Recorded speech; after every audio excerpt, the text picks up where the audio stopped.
report earlier this week. I wonder just how the impact that has had on you and what you might want to say about it.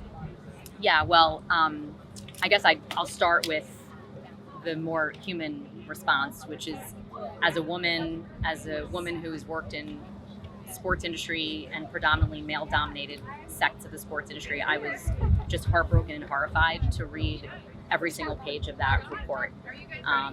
It was really soul-crushing, and my heart goes out to anyone who had the courage and bravery to come forward, and also to the people who were bystanders, because even that is traumatizing.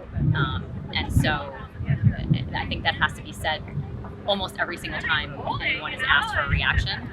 I guess other thoughts, just sort of tracking how people have responded to the report.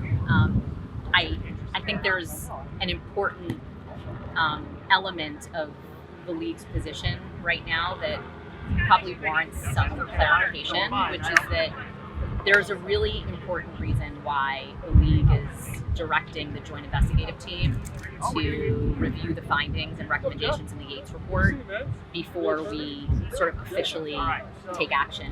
And that is for two primary reasons. The first is that our joint investigation, unlike the Sally Yates report, involves the union. They have a seat at the table. Every single procedural question is raised with us jointly. I don't have any information that Megan Burke doesn't have. It is something that we are partnering on, and the players deserve a voice in this process before we take any specific action.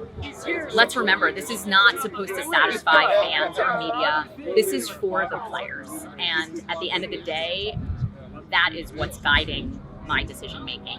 I think the second really important point is that report was 300 pages, and we didn't even see it until everyone else saw it on Monday at 1 o'clock. And so I'm still digesting it. I brought it with me on the plane coming here today. I was rereading different sections. There's a lot to process in there. And so I think that's also important. And then the third piece is that, and we expected this would be the case as soon as we learned that Sally Yates was going to be releasing her report in early October, and we knew that our joint investigation, the independent investigation that we're doing jointly with the union, is not ready. We expected that report would break loose some important facts that are still materializing. So people are asking questions like, why are the teams and individuals being asked not to comment?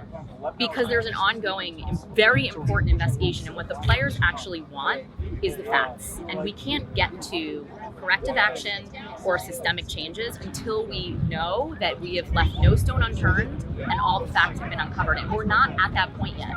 And so if we in the union had determined when the Yates report came out, okay, that made our report moot, so let's just move on, it would be a different story. But that was not the conclusion we came to. There's a lot of information still being processed, new witnesses coming forward, new documents being produced, and we're just not going to be rushed on anyone else's timetable.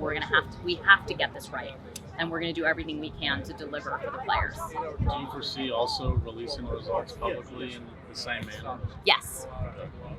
I mean, I don't know what the form of that will be, because that will be up to the independent investigators, but whatever form our report is materialized in, it will be released publicly.